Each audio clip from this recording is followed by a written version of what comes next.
ఇటీవల హైదరాబాద్లోని ఫిర్యాదిగూడలో జరిగిన ఒక సంఘటన రెండు తెలుగు రాష్ట్రాలను కుదిపివేసింది.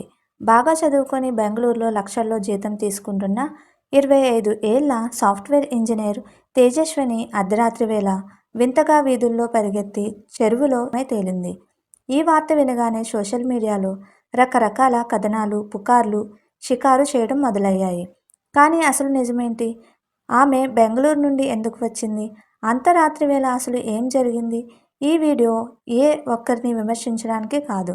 నేటి తరం ఎదుర్కొంటున్న కంటికి కనిపించని మానసిక నరకం గురించి, తల్లిదండ్రులు, యువత నేర్చుకోవలసిన పాఠాల గురించి మాట్లాడడానికి వీడియోని చివరి వరకు చూడండి.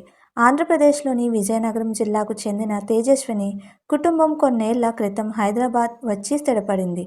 చదువులో ఎంతో ప్రతిభ ఉన్న తేజస్విని బెంగళూరులోని ఒక ప్రముఖ ఐటీ కంపెనీలో మంచి ఉద్యోగం సాధించింది. అంతా బాగుంది అనుకున్న సమయంలో ఇంట్లో తల్లిదండ్రుల మధ్య మనస్పర్ధలు రావడం, వాళ్ళు విడివిడిగా ఉండటం మొదలైంది. మరోవైపు ఉద్యోగంలో తీవ్రమైన వర్క్ ప్రెజర్, ఈ మానసిక ఒత్తిడి తట్టుకోలేక ఆమె 6 నెలల క్రితం ఉద్యోగానికి రాజీనామా చేసి హైదరాబాద్లో ఒంటరిగా ఉన్న తన తల్లి దగ్గరకు వచ్చింది. శంకర్ నగర్లోని ఒక ఇంట్లో తల్లితో కలిసి నివాసం ఉంటూ వేరే ప్రాంతానికి ఇల్లు మారేందుకు ప్రయత్నాలు చేస్తుంది. ఘటన జరిగిన రోజు సాయంత్రం కూడా తేజస్విని, ఆమె తల్లి ఇల్లు వెతకడానికి బయటకు వెళ్ళొచ్చారు. కానీ శుక్రవారం అర్ధరాత్రి దాటిన తర్వాత సుమారు 2:30 గంటల సమయంలో ఊహించని విపత్తు జరిగింది. తేజస్విని తన తల్లి నిద్రపోతున్న గదికి బయట నుండి తాళం వేసింది. ఆ తర్వాత నూలుపోగు కూడా లేకుండా బయటకు పరిగెత్తింది. దారిలో ఉన్న ఒక స్థానిక దేవాలయం దగ్గర ఆగి దేవుడి బట్టలు విగ్రహాన్ని తీసుకుని నేరుగా ఫిర్యాదిగూడ చెరువు వైపు వెళ్ళింది. తెల్లవారేసరికి ఆ చెరువులో తేజస్విని తేలియాడింది. ఉదయాన్నే లేచిన తల్లికి తలుపులు రాకపోవడంతో పొరుగు వారిని పిలిచి తలుపులు తీయించింది. కూతురు కనిపించక వెతుకుతుండగా చెరువులో కనిపించిన దృశ్యం ఆ తల్లిని గుండెకోతకు గురి చేసింది. ఈ సంఘటన తర్వాత ఎవరో దాడి చేశారు, లవ్ ఎఫైర్ లేదా చేతబడి అంటూ రకరకాల పుకార్లు వ్యాపించాయి. కానీ పోలీసులు స్పష్టమైన సీసీటీవీ ఆధారాలను పరిశీలించారు. తల్లి ఇచ్చిన వాగ్మూలం ప్రకారం తేజస్విని గత కొన్ని వారాలుగా తీవ్రమైన కలలు రావడం, రాత్రి వేళల్లో భయాందోళనకు గురి కావడం, మానసిక ఒత్తిడికి గురి కావడం జరిగేదని చెప్పారు.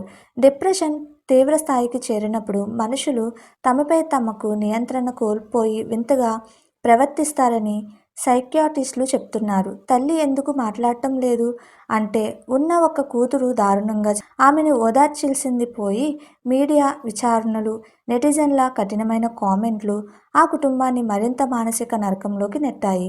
అందుకే వారు మౌనంగా ఉండిపోయారు. ఈ కేసు మనకు కొన్ని చేదు నిజాలను నేర్పుతుంది. డిప్రెషన్ అనేది ఒక జబ్బు. జ్వరం వస్తే ఎలా ఆసుపత్రికి వెళ్తామో, మానసికంగా కృంగిపోయినప్పుడు కౌన్సిలర్ లేదా సైకియాట్రిస్ట్ని సంప్రదించడం పాపం కాదు. తల్లిదండ్రుల కలహాలు, పిల్లలపై ప్రభావం. తల్లిదండ్రులు విడిపోవడం లేదా ఇంట్లో రోజు గొడవలు రావడం పిల్లల మానసిక ఆరోగ్యాన్ని దారుణంగా తీస్తుంది. Communication gap. ఎంత పెద్ద ఉద్యోగం చేసినా మనసులో పంచుకోవడానికి ఇంట్లోనే స్నేహితుల్లోనో ఒక సరైన వ్యక్తి లేకపోతే మనిషి ఒంటరివాడైపోతాడు. ఉద్యోగ ఒత్తిడి. జాబ్ పోతే ఇంకో జాబ్ వస్తుంది, కానీ పోతే తిరిగి రాదు. ఉద్యోగాన్ని జీవితంలో ఒక భాగంగా మాత్రమే చూడండి. జీవితమే ఉద్యోగం అనుకోకండి. తేజస్విని చావుకు ఒక హెచ్చరిక. మీ ఇంట్లో కానీ మీ స్నేహితుల్లో కానీ ఎవరైనా సైలెంట్గా ఉంటూ డిప్రెషన్తో బాధపడుతుంటే వారిని గమనించండి, వారితో మాట్లాడండి. మీకు లేదా మీ తెలిసిన వారికి ఎవరికైనా మానసిక ఆందోళనలు, ఆత్మ ఆలోచనలు వస్తుంటే దయచేసి వెంటనే ప్రభుత్వ కౌన్సిలింగ్ హెల్ప్ లైన్ టెల్ మాన్స్ 14416ను సంప్రదించండి. బెంగళూరు నుండి ఎందుకు వచ్చింది?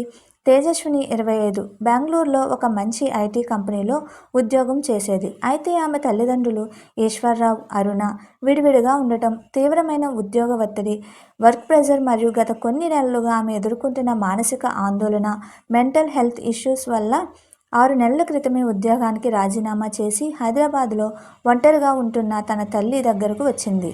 హౌస్ లేదా ఇల్లు ఎందుకు వెతికారు? వాళ్ళు ఫిర్యాదిగూడలోని శంకర్ నగర్లో అద్దె ఇంట్లో ఉంటున్నారు. అయితే ఆ ఏరియా నచ్చక వేరే చోట మియాపూర్ ప్రాంతంలో కొత్త ఇల్లు అద్దెకు తీసుకోవడం కోసం ఘటన జరిగిన ముందు రోజు సాయంత్రం వరకు తల్లితో కలిసి తిరిగారు. ఈ ఇల్లు మారే విషయంలోనూ తల్లికి కూతురికి మధ్య చిన్నపాటి విభేదాలు వచ్చినట్లు సమాచారం. పోలీసులు ఏం చెప్తున్నారు? మేడిపల్లి పోలీసులు కేసు నమోదు చేసి సీసీటీవీ ఫుటేజ్ మరియు ఫోరెన్సిక్ ఆధారాలతో దర్యాప్తు చేస్తున్నారు. అర్ధరాత్రి 2:30 గంటల సమయంలో తేజస్విని తన తల్లి గది బయట తాళం వేసి వింతగా నూలుపోగు లేకుండా బయటకు వచ్చి పరిగెత్తింది. దారిలో ఒక గుడి దగ్గర ఆగి దేవుడి చీర విగ్రహాన్ని తీసుకుని సమీపంలోని పిర్జాదిగూడ చెరువులోకి దూకి ఆపేసుకుందని సీసీటీవీ దృశ్యాలు స్పష్టం చేస్తున్నాయి. ఇది తీవ్రమైన మానసిక సమస్యలు, డిప్రెషన్ వల్ల జరిగిన ఆత్మహత్యగా పోలీసులు అనుమానిస్తున్నారు. తల్లి మీడియా ముందుకు రావడం లేదు. కళ్ళ ముందే పెంచిన కూతురు మానసిక స్థితి సరిగ్గా లేకపోవడంతో ఆ తల్లి తీవ్రమైన షాక్లో ఉంది. సోషల్ మీడియాలో అనవసరమైన కథనాలు, ట్రోలింగ్ మరియు ఛానళ్ల ప్రశ్నలను తట్టుకోలేక మీడియాకు దూరంగా ఉన్నారు. ఎవరిది తప్పు? తల్లిదండ్రులదా, అజయ్దా? పోలీస్ విచారణలో ప్రస్తుతం ఎలాంటి అజయ్ పాత్ర లేదా ఇతర వ్యక్తుల దాడి ఉన్నట్లు ఆధారాలు రాలేదు. కుటుంబ సమస్యలు, తల్లిదండ్రుల విడిపోవడం, ఉద్యోగం కోల్పోవడం మరియు సరైన కౌన్సిలింగ్ లేకపోవడం వల్ల ఏర్పడిన తీవ్రమైన డిప్రెషనే దీనికి కారణమని విశ్లేషిస్తున్నారు. జీవితంలో ప్రతి సమస్యకు పరిష్కారం ఉంటుంది. తొందరపాటు నిర్ణయాలు తీసుకోకండి. ఈ వీడియోపై మీ అభిప్రాయాన్ని కామెంట్ చేయండి. మరింత మందికి చేరువయ్యేలా షేర్ చేయండి. ధన్యవాదములు.